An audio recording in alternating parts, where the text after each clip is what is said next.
El mundo tiene que cambiar. La revolución industrial y sus consecuencias han sido un desastre para la raza humana. Ha aumentado enormemente la expectativa de vida de aquellos de nosotros que vivimos en países avanzados, pero ha desestabilizado la sociedad, ha hecho la vida imposible, ha sometido a los seres humanos a indignidades, ha conducido a extender el sufrimiento psicológico y el continuo desarrollo de la tecnología empeorará la situación. Así comienza el manifiesto de una bomber, una persona que culpaba a la tecnología de generar sufrimiento psicológico, y no solo estaba en contra de eso, sino también del izquierdismo moderno. Citando su manifiesto, el izquierdista es antiindividualista, procolectivista. Quiere que la sociedad resuelva los problemas de todos, que satisfagan las necesidades de todos, que se ocupen de todo. No es el tipo de persona que tiene un sentido interno de confianza en su capacidad para resolver sus propios problemas y satisfacer sus propias necesidades. El izquierdista es antagónico con el concepto de competencia porque, en el fondo, se siente como un perdedor. Sus sentimientos de inferioridad están tan arraigados que no puede concebirse como un individuo fuerte y valioso. De ahí el colectivismo del izquierdista. Solo puede sentirse fuerte como miembro de una organización grande o un movimiento de masas con el cual identificarse. Muchos de los comportamientos izquierdistas no están racionalmente calculados para servir de beneficio a la gente a quienes claman estar intentando ayudar. Ayudar a la gente negra, por ejemplo, no es su verdadera finalidad. En su lugar, los problemas raciales sirven para ellos como una excusa para expresar su propia hostilidad y frustración por su necesidad de poder. Haciendo esto, ellos realmente hacen daño a la gente negra, porque la actitud hostil de los activistas hacia la mayoría blanca tiende a intensificar el odio racial. Como todo su manifiesto orbita la idea de que la satisfacción última de todo ser humano es sentirte capaz y autónomo, cosas tan dispares como la tecnología o el socialismo, según él, impiden que sientas esa plenitud. Uno por quitarte autonomía y el otro individualidad, además de ser irracional. Y al final, como toda esa idea le parecía perjudicar a la raza humana, decidió enviar paquetes bomba. Este manifiesto llegó en el 95 al New York Times bajo la amenaza del famoso Una Bomber, por aquella época el hombre más buscado por el FBI. Dijo que si publicaban el manifiesto pararía los atentados, de lo contrario, si no lo hacían, tenía otra bomba preparada para ser enviada. Tras una larga discusión con el FBI, llegaron a un punto lógico. ¿Se publicara o no? Existían muchas posibilidades de que continuara matando gente, pero por lo menos si se publicaba, alguien podría reconocerle y dieron justo en el clavo. Tenía una forma de expresarse tan particular que fue reconocida por su hermano. Dijo que la frase "no puedes comerte la tarta y al mismo tiempo tenerla" era algo que su hermano solía decir. Aun cuando trataba de hacer ver que era un grupo quien había enviado la carta, hablando siempre desde el nosotros, no pudo ocultar esas expresiones y esas ideas que le quemaban por dentro, tan fácilmente reconocibles por alguien que ya las hubiera escuchado antes. Theodore John Kaczynski, un niño superdotado que logró una puntuación de 170 de cociente intelectual, un prodigio para las matemáticas, pero casi como si fuera un cliché, no mucho para las relaciones personales. Su vida iba bien, se doctoró en matemáticas, terminó trabajando en una universidad con solo 24 años, pero algo le hizo cambiar de idea. 2 años después de empezar a trabajar en la universidad, su familia le compró un terreno y se hizo completamente autónomo. Se construyó su casa, se cultivaba su comida, vivía sin electricidad, lo simplificó todo al máximo. Esta conducta es inusual, pero no es necesariamente mala. Por diversos motivos hay personas que eligen abandonarlo todo e inducir en sus vidas un estado primitivo. El protagonista de la película Hacia Rutas Salvajes hizo lo mismo, quizá con una motivación ligeramente diferente.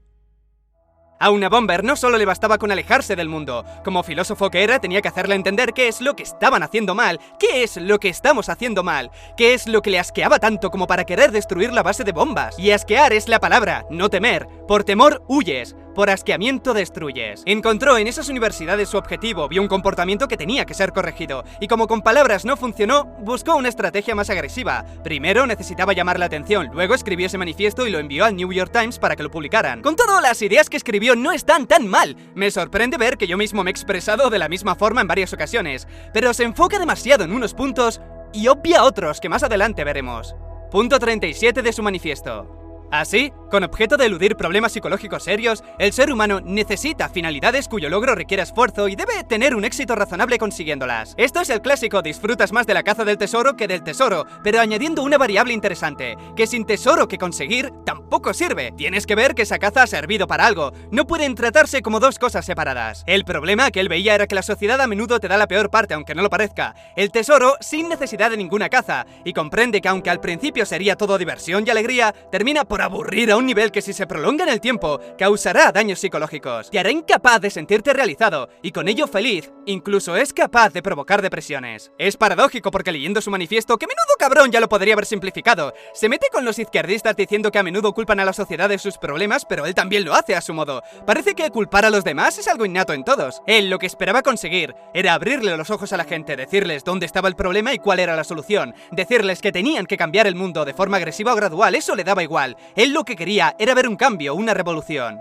Punto 41. Así, el que hace dinero se esfuerza constantemente para obtener más y más riqueza. El científico, tan pronto como ha resuelto un problema, se mueve al siguiente. El corredor de larga distancia se impulsa a correr más lejos y más rápido. Actividades sustitutorias, como las llama, que nunca serán capaces de satisfacerte. Sin embargo, tengo que aclarar un par de puntos. Por un lado, se mete mucho con la ciencia, no con las mismas ganas que con la tecnología y los socialistas, pero sí bastante. Sigue diciendo que muchas ramas de la ciencia son sustitutorias, que ese lema de que se hace por el bien de la humanidad le parece una excusa porque muchas de las cosas que investigan luego no tiene una aplicación directa. Tienes que tener en cuenta que esas palabras vienen de alguien que acusaba de todos los males a la tecnología, por lo tanto también aborrecía la ciencia. Ya bien sean ciencias absurdas como catalogar insectos o ciencias duras como las llama, ciencias médicas principalmente. Esta última, aunque reconoce que ayudan, el mal que ve es que precisamente ayudan. Gente que debería morir, vive. Sobrepoblación. Creía que era otro de los motivos por los que el mundo colapsaría. El ser humano no debería haber llegado a ese punto. Para él, esa seguridad que hemos construido y que ha extendido nuestra vida no le gusta, porque se ha limitado a la seguridad física, no a la mental, a alargar tus años de producción, no a la calidad. De hecho, muchos de sus miedos se basan en el exceso. Sobrepoblación, sobresocialismo, exceso de tecnología. Y sí, no, ese es el problema. La tendencia natural del ser humano es cada vez ir a más y hacer cosas mejores. Crear materiales más resistentes, cohetes que lleguen más lejos, explosiones que sean más fuertes, correr más rápido, saltar más alto, siempre se va a más, aunque sea sustitutorio, porque es cierto que ya no tenemos que preocuparnos de cosas tan básicas como plantar o cazar para comer, porque en su día lo perfeccionaron. Pensaron, vaya, no sé qué es mejor si criar animales o tener que salir a cazar cada mañana. Déjame pensar. ¿Y qué es sustitutorio para él? Prácticamente todo lo que no sea darte de puñetazos con un jabalí, lo es. La ciencia, el arte, el deporte, la literatura, no te digo ya amasar fortuna, los juegos o el prestigio. Pozos sin fondo que desmoralizarán a esas personas sintiendo que cada vez la sensación de placer es más tenue y más fugaz, y lo jodido es que no está diciendo ninguna mentira. Aquí toca un tema interesante, la autorrealización. Dice que es verdad que alguien que amasa fortuna, por ejemplo, puede sentir satisfacción en ello y sentirá que es mayor que la que consigue de sus necesidades biológicas, pero es solo porque, y es verdad, las necesidades biológicas son tan importantes que con los años hemos hecho que sean triviales, apenas requieran esfuerzo, son automáticas, quieres comer, vas a comprar. Pero como necesitamos seguir buscando esa autorrealización, estudiaremos hasta las piedras si es necesario. Por cierto, él aclara 60.000 veces que no incluye a los países pobres porque queda absurdo decir que las necesidades básicas están cubiertas, pero hay gente muriendo de hambre. Su némesis parecía ser el hombre de clase media alta, con ingresos también altos, inteligente o por lo menos culto, y comprometido con causas sociales, presumiblemente de izquierdas. Seguramente es lo que constantemente veía en las universidades, y al tratar de dialogar y razonar sus puntos lo tacharían de extremista. Recordemos que él ya era profesor de una universidad a los 24 años, y cuando se es tan joven y tan inteligente, la arrogancia es más fuerte. El trabajo no daría esa satisfacción, porque se basa mayormente en la obediencia, estar donde te dicen que tienes que estar y hacer lo que te dicen que tienes que hacer, por lo que no requiere un esfuerzo monumental y por lo tanto no conseguirías esa realización. Lo mismo para los estudios, no te dirían qué estudiar, pero sí cómo y a qué ritmo. Por eso descarta que cosas como los estudios o el trabajo sean siquiera un sustituto, y de serlo serían insignificantes. Esa sería la razón por la que tratamos de llenar nuestro tiempo con actividades que creemos que nos llenarán, solo para llegar al final del camino y ver que no lo hacen como creíamos que lo harían. Nos faltan objetivos que podamos conseguir de forma completamente autónoma, que no sea amasar dinero ni obtener prestigio, y tampoco aquellos objetivos que han sido creados artificialmente por la sociedad. Resuelve ese dilema y estarás un poco más cerca de la autorrealización y por lo tanto de la felicidad última. Una bomber citó lo que un director de ventas confesó en un ataque de sinceridad. Dijo, nuestro trabajo es hacer que la gente compre cosas que no quiere ni necesita. Tenemos empleos que odiamos para comprar mierda que no necesitamos. Una bomber sería fan del Club de la Lucha. Como ves, un pensamiento anárquico y antisistema, quizá algo sociópata al no poder integrarse bien, porque se quejaba de no poder ni moverte libremente porque tienes que obedecer las señales de tráfico, o porque las carreteras te lo impiden y tienes que ir por el camino marcado, comúnmente llamado aceras. Querer hacer las cosas a tu manera, pero tener que hacerlas como te dicen. Comprar cosas porque te han hecho creer que las quieres. Se entiende que si veía todo lo que le rodeaba como una gran maquinaria para ser parte del sistema, se fuera al campo a buscar su autonomía e individualidad. En definitiva, el hombre moderno está encadenado a la tecnología y a las normas sociales que le impiden actuar como la biología le pide que actúe, y ninguna idea de intentar reconciliar esos dos mundos le parece que se puedan llevar a cabo. Es más fácil derribarlo que reformarlo. De esta forma, su solución final pasa por destruirlo todo y volver a comenzar, aprendiendo de nuestros supuestos errores para no terminar del mismo modo, lo que significa quedarnos siempre en un estado primitivo. Parece una broma, pero esa era su idea. Para que el manifiesto de una bomber tenga sentido, tenemos que pensar que la felicidad está enlazada a la autorrealización que se consigue cuando te expones diariamente al reto de seguir vivo, y puede que haya algo de cierto en eso. En pos de la comodidad, el mundo te elimina poco a poco el placer de sentirte bien. La realización personal que podemos lograr ahora es solo un sucedáneo muy diluido, no tiene el mismo impacto ni la misma fuerza emocional, pero tan cierto es que esta realización tiene una vida cada vez más y más corta, como cierto es que para la mayoría es mejor así. Muchos, no por irse a una granja a cultivar tomates, estarán mejor. Es una forma un poco extrema de verlo, y en el fondo no creo que una bomber tenga razón, porque por momentos recuerda el razonamiento que saldría de una inteligencia artificial. Por ejemplo, tomando como ejemplo algo que haga ruido, como un coche, una moto, una motosierra, lo que sea, dice: si no se restringe su uso, la gente que quiere paz y silencio estará frustrada. Por el contrario, si se restringe su uso,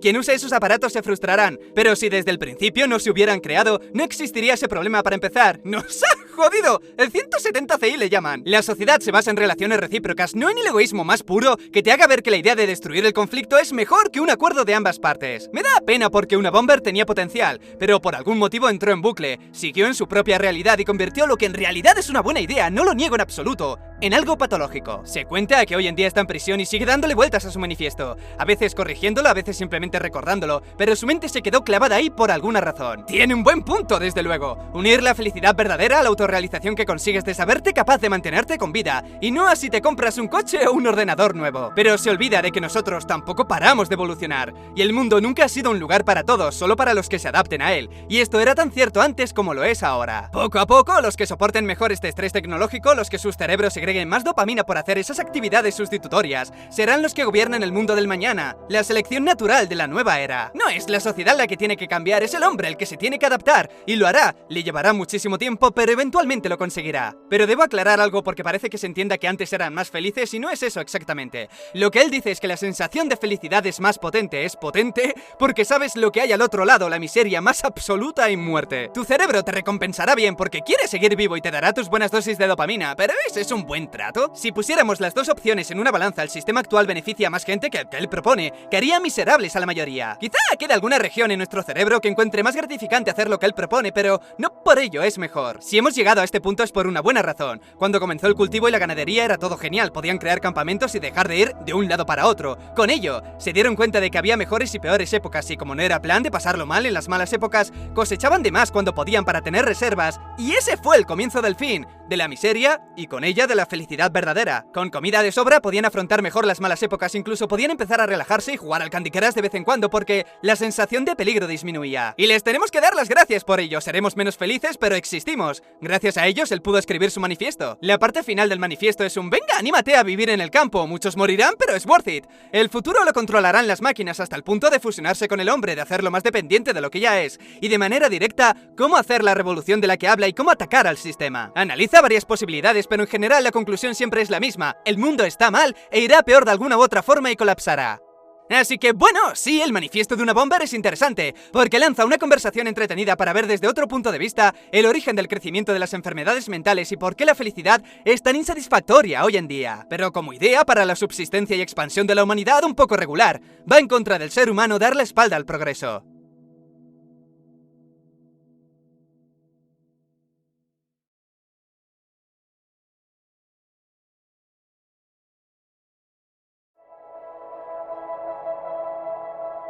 ...145... Imagina una sociedad que somete a la gente a condiciones que los hacen terriblemente infelices, entonces se les da drogas para quitarles su infelicidad. ¿Ciencia ficción? Ya está ocurriendo. Es bien sabido que la tasa de depresiones clínicas se ha incrementado enormemente en las décadas recientes. En vez de extirpar las condiciones que hacen que la gente esté deprimida, la sociedad moderna le da drogas antidepresivas.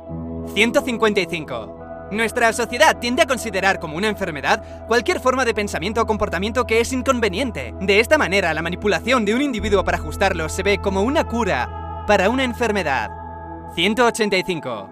Y en cuanto a las consecuencias negativas de eliminar la sociedad industrial, bueno, no puedes comerte la tarta y al mismo tiempo tenerla.